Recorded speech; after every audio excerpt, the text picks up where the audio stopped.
How's it going, everybody? Back here tonight to start looking at this week's football matchup for our New England Patriots. This week, traveling to the 0-4 Washington Redskins. I'm going to do a more in-depth preview tomorrow. What I want to talk about tonight is this, and that is the fall of the Washington Redskins. And whenever the time comes the Patriots dynasty ends, will they be more like the Steelers and remain relevant and remain a national powerhouse and remain a team that everyone's interested in, or will they become like the Redskins and just disappear? And how important ownership is in this league, and do we feel Jonathan Kraft will succeed his father and do a good enough job? But what I mean by the fall of the Redskins is when our parents were kids in the 80s and in the early 90s, the Redskins were a powerhouse. They were a team that was on national TV 3 or 4 times a year, every year, Monday night games, the game of the week. They were huge with Joe Gibbs as their coach in those days. And now they're nothing. They're nothing. They are as relevant as the Jacksonville Jaguars or the Tampa Bay Buccaneers or a team that just does not have a national following. And it's all mostly because of the horrible, and I mean horrible, ownership of Daniel Snyder, who took over the Redskins in the late 90s.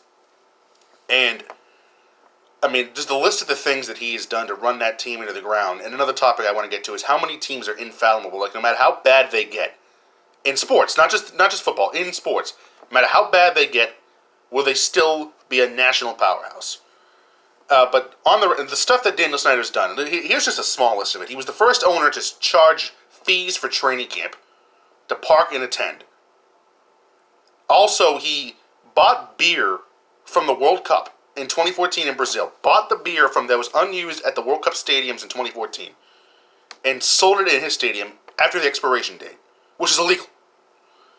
When an airline went out of business, he bought peanuts from the airline and sold them in the stadium. He bought a radio station down there and fired everybody who said a critical word about him. He has sued reporters who say critical words about him. He has sued his own season ticket holders, including terminally ill cancer patients, a man with Lou Gehrig's disease, and a woman who was 95. And the list just goes on of some of the stuff. He constantly interferes with personnel decisions. Nobody in the Redskins front office wanted Dwayne Haskins. He took over the draft room. That was the exact quote from a source. He took over the draft room. Barged in there, threw all the paperwork all the scouts had done and all the scouting they'd done out, and demanded the team take Dwayne Haskins. You listen to people that also say that he was very influential in the trade up for Robert Griffin III in 2012. So, that's how huge ownership is. Daniel Snyder has run the Redskins into the ground. They are as irrelevant and as meaningless a franchise there is in the league. And it's all because of him. On the flip side of that, you have the Pittsburgh Steelers. And I know we all hate the Steelers as Patriots fans. But they, ever since the Steel Curtain, ever since the 70s, have always been a national draw. Always been relevant, always been a team people care about, and a brand that people care about and invest in. And there have been periods of time in this run where they haven't been that good. They've had some down years, but they've always been relevant. So, whenever the Patriots dynasty comes to an end, and whenever Tom Brady and Bill Belichick are gone, and Jonathan Kraft owns the team, will the Patriots be more like the Steelers, or will they be more like the Redskins? That's the big topic that I want your opinion on. Leave your comments below. And how many teams in sports are there that are infallible? No matter what happens, they will always be big, always have good own. No matter how good or bad the ownership is, how they will always matter. And I came up with a list of maybe, and I will include college teams in this because I mean, when it comes to college, there's only really 2 teams. I think you can guess who they are without me even saying them, who will always be relevant. One's in football, one's in basketball. I think you can figure it out, but I'll tell you. It's Notre Dame and Duke. No matter what happens, those would be 2 powerhouses forever. But we don't need to spend time on them. I will focus only on the pro sports. And the list I came up with are, I got 2 teams in football, 2 teams in basketball, no teams in hockey, all due respect to the NHL, and 3 or 4 teams in baseball. The 2 teams in football, I believe, will always be, 3 teams in football. I believe no matter what happens, people will care about, people will watch, and it will be a big national draw. The Cowboys, the Steelers, and the Green Bay Packers. And because there have been periods in time where these teams haven't been that good. But they're always on national TV. For as much as buffoonery of Jerry Jones, he has maintained the Cowboys. The Cowboys are as much of a powerhouse today as they were when he bought the team. They are the most valuable sports franchise anywhere in the world. And that includes European soccer teams. They're more valuable than Manchester United. They're more valuable than Real Madrid. And they're more valuable than Bayern Munich. So, that's huge. The Steelers, we already talked about the Steelers. They've always been relevant. The Packers, there's just, I don't know what it is about the Packers because they've only won 2 Super Bowls in the last 50 years. But there's just always something about that team that when they're on TV, you want to watch. In America, I think there's a certain romanticism with small-town success and small-town morals. So the fact the Packers have been able to maintain this excellence, and like I said, it's not resulting in championships, but they're consistently good. And they've gone from one all-time great quarterback to another in the last 25 years. The Packers are a draw. People want to watch the Packers. The Packers routinely get in big national games. A lot of people care about the Packers. The Steelers have the most widespread fan base in the NFL. Every town you go to, every town where there is an NFL team, Foxborough, Tampa, New York, Los Angeles, Seattle, Cincinnati, Buffalo, it doesn't matter. There are Steeler bars. And the Steeler fans routinely travel the best. The Chargers last year in San Diego, the Steelers visited the Chargers in San Diego. And there were so many Steelers fans at the game making so much noise that Phillip Rivers, the home quarterback, had to go to a silent count at home because there were so many Steeler fans in the building. So that's what I got for football. In basketball, there's 2, and I think it's pretty obvious. No matter what happens, the Los Angeles Lakers and the Boston Celtics will always be important, will always matter to the NBA. No matter how good or bad they get, will always get big national spotlight and big national games.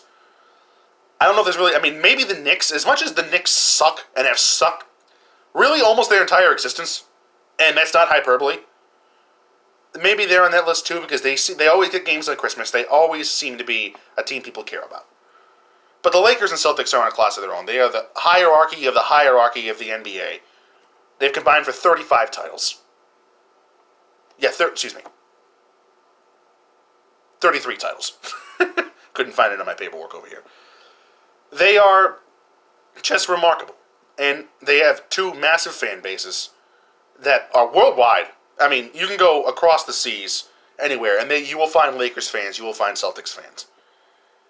So those are the 2 in the NBA. And in Major League Baseball, I think there are 4. The Yankees are the Yankees are in a class that it doesn't matter how bad they get. The New York Yankees could go 0-162. They will always be a marquee, clandestine, massive franchise that everybody pays attention to and everybody cares about. In fact, it's the opposite of love. They're very polarizing. No matter where you go in the world, it is the New York Yankees hat is the single most worn piece of memorabilia anywhere on planet Earth. You can go to any one of the great states in this 50 great land of ours, the 50 great states in the land of the United States, and you can go to any country in this world, and you can walk into a hat shop and you will see a New York Yankees hat. That's how big they are. That's how powerful they are. The next team on the baseball list I'm going to go with is the Chicago Cubs. And, excuse me, here's why I say that. Name me another team that can go centuries and be known for nothing but losing and be popular. When they were in the World Series in 2016, I think Fox executives are still partying. The ratings they drew from that World Series was unbelievable. It was an unbelievable story that captivated the country. The Cubs will always be powerful. And they're known for losing. That's a very novel thing. Third in baseball, I go our Boston Red Sox. The Red Sox, again, for centuries were known for nothing but losing. For 86 years, they did nothing but lose and lose and lose. Always popular, always big national games, and to this day remain a national powerhouse. Now, granted, John Henry and the ownership up here have done some questionable things, but overall, they've maintained the product, and they've won 4 championships. The Red Sox will always be relevant. And the last baseball team, the Dodgers. The blue tie tonight. The Dodgers, it just like, when you say that you just think of, the Dodgers, you automatically think of that famous hat, the famous blue hat with the LA logo. It's as classic a uniform as there is in sports, as big of a brand as there is in baseball. But throughout all this list I gave you tonight, there's only really 3 teams, I think, that are lock, stock, and barrel, no doubt about it, No matter, they could go winless in their seasons, and they would still be a massive force that I've given you. The Yankees, Notre Dame football, and the Los Angeles Lakers. Those are the three biggest brands in American sport. So, with that tonight, again, my bigger takeaway from this show tonight was, when the Patriots drop off, who do you feel they will be more like, the Redskins or the Steelers, when the dynasty ends in terms of relevance? Because that's a scary thought. And I've given you the list of teams that will always remain relevant, in my opinion. You can leave your list below in the comments. When Jonathan Kraft takes over this team, do you trust him? I don't know. Because a lot of ownership problems are kids taking over for their dads in the NFL. So that's the show for tonight. Tomorrow I will be back, and we will really preview in depth Patriots-Redskins coming up Sunday. Another feels like should be a laugher of a game for the Patriots. Thank you for joining me tonight. Happy hockey season. Go Pats.